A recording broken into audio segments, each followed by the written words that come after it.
The existence of England is one that is often taken for granted and looked at far too scarcely.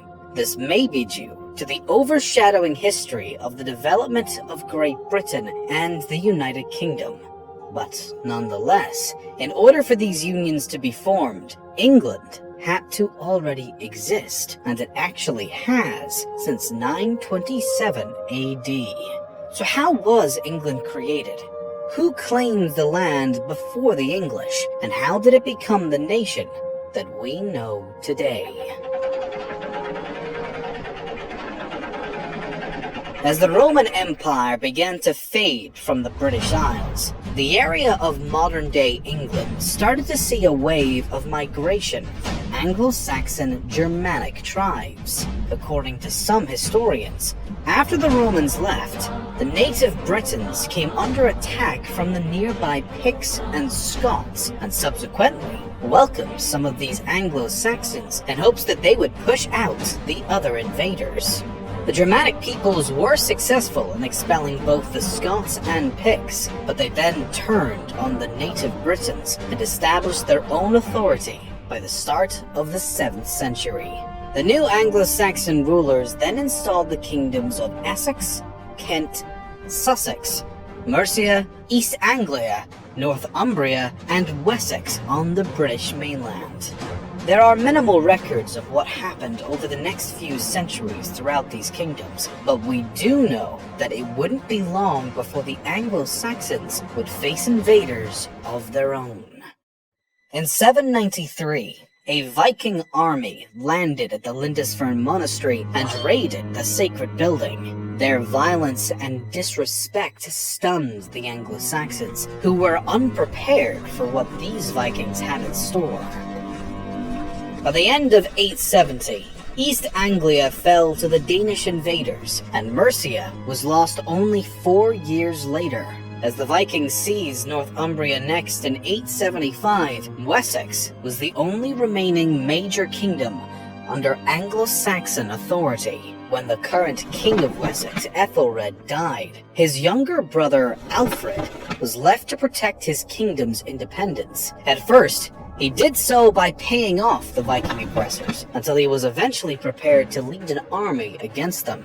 This culminated in the Battle of Edington, which left the Danes utterly routed and ended their attempts to capture Wessex. A power vacuum in Mercia around the same time resulted in King Alfred also gaining control of the kingdom, and instead of establishing a new monarch, he placed an alderman in charge. This nobleman would answer to King Alfred himself, and kept the King of Wessex as the ultimate authority throughout both regions, although a part of Mercia would be ceded to the Vikings. After the death of the King of Wessex and the contemporary leader of Mercia in 911, Edward the Elder and Ethelfled each became their respective successors. Together, these new rulers began to increase the pressure that had already been put on the neighboring Danelaw.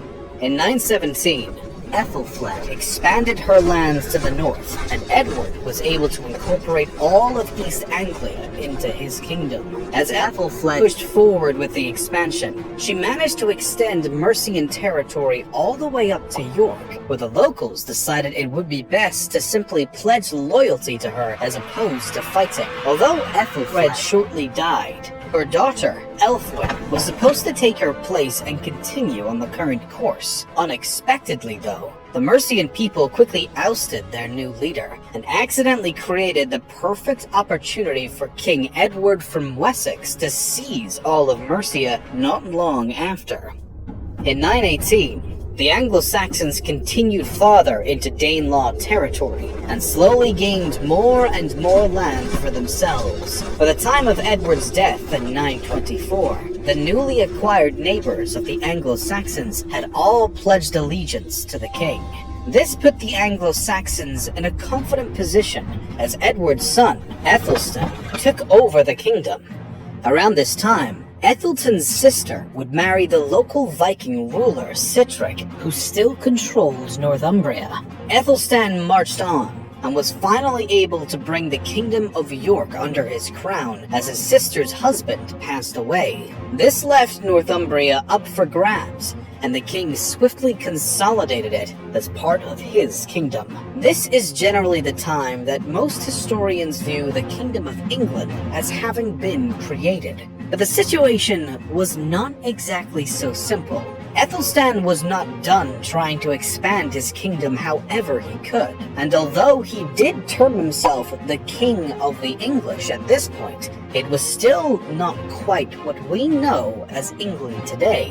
Athelstan decided to give an invasion of Scotland a chance to see if he could reach his authority even further. The Kingdom of Scotland, or as it was known at the time, Alba, was at a disadvantage against the English, and therefore appeals to the other remaining sovereign states for assistance. This prompted an alliance between Constantine II, King of Alba, Olaf Guthrum, King of Dublin, and Owain, King of Strathclyde. With King Olaf at the helm, the alliance faced the English at the spectacular Battle of Brunanburh. Though it is unknown exactly where this battle took place, it is certain that the alliance was severely crushed by the English invaders. The casualties on both sides was disastrously high, but Athelstan and the English were without a doubt the victors. It's believed by many that this clash may have truly solidified the unity of England and stirred up a new sense of nationalism and pride amongst the English people. Nonetheless, it didn't result in the incorporation of Alba nor Strathclyde into the Kingdom of England, as both stayed independent. England, on the other hand, would have to prove its ability to do so.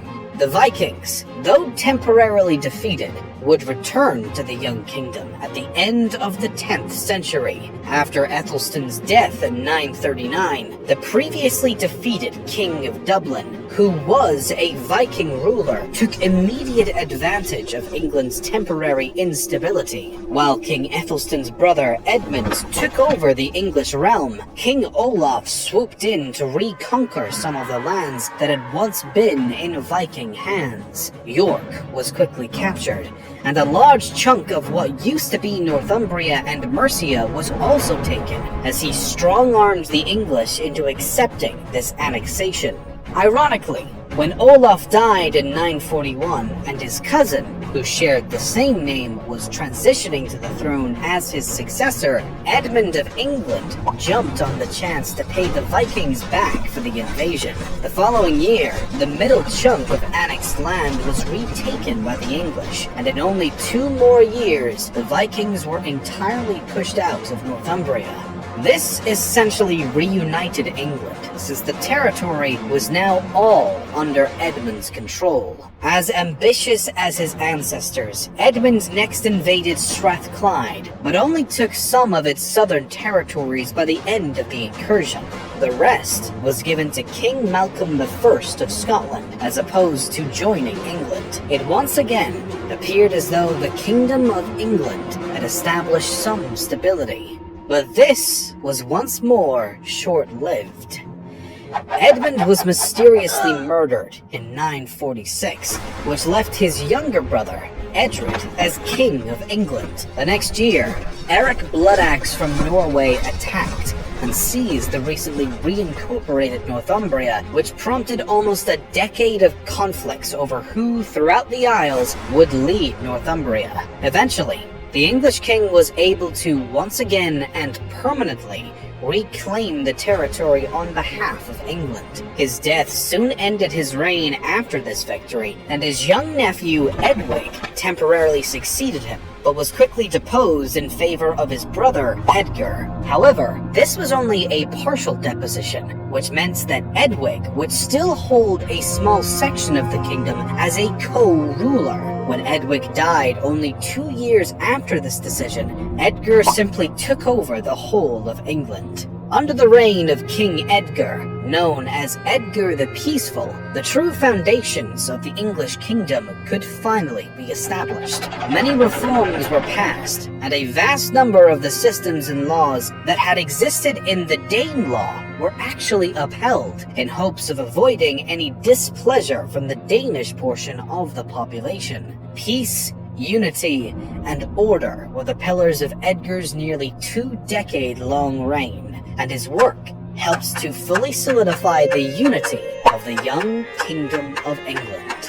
The ultimate foundation of England was a long and shaky process. From the initial immigration of the Anglo-Saxons into the region to the establishment of their first kingdoms, extending into the invasion and rule of the Vikings, it wasn't until the Anglo-Saxons began to seize territory from the Danelaw that an inkling of modern-day England could be seen.